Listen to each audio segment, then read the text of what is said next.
ప్రభునందు ప్రియమైన వాళ్ళారా, ఈరోజు మనం యేసు ప్రభువారు మనతో మాట్లాడిన ఒక మాటని ధ్యానిద్దాం. లూకాసు వార్త 12వ అధ్యాయం 35వ వచనం. మీ దీపములు వెలుగుచుండనీయుడి. ఈ వాక్యం ద్వారా ప్రభు అయిన యేసుక్రీస్తు వారు ఒక విశ్వాసి జీవితం ఎల్లప్పుడూ సిద్ధంగా జాగ్రత్తగా ఉండాలని బోధిస్తున్నారు.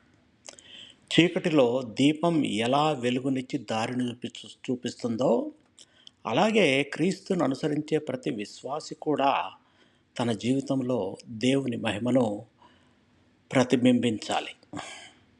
మన దీపం ఎప్పుడు వెలుగుతూ ఉండాలంటే దేవుని వాక్యాన్ని ప్రతిరోజు చదవాలి, ప్రార్థనలో నిలకడగా ఉండాలి, పరిశుద్ధ జీవితాన్ని గడపాలి.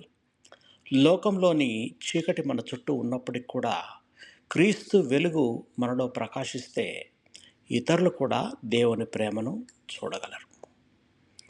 ప్రభువు ఎప్పుడు వచ్చినా సిద్ధంగా ఉండే సేవకుల్లాగా మనం కూడా విశ్వాసంలో మెలకువగా ఉండి ప్రేమలో, సేవలో, నీతిలో ముందుకు సాగుతాం. మన జీవితం ఇతరులకు ఆశను, ధైర్యాన్ని, క్రీస్తు ప్రేమను తెలియచేసే వెలుగుగా ఉండాలి. ప్రార్థన చేసుకుందాం. ప్రియ పరలోకపు తండ్రి, మా జీవితాలను నీ వెలుగుతో నింపండి.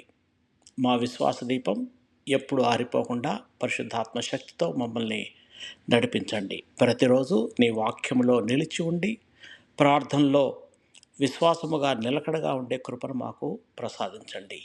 మా జీవితాల ద్వారా ఇతరులు మిమ్మల్ని తెలుసుకొని మీ మహిమను చూడనట్లు మమ్మల్ని ఉపయోగించుకోండి.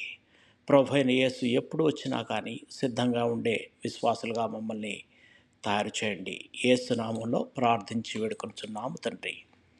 ఆమేన్. దేవుడు మిమ్మల్ని బహుగా దీవించి భద్రపరచునుగాక.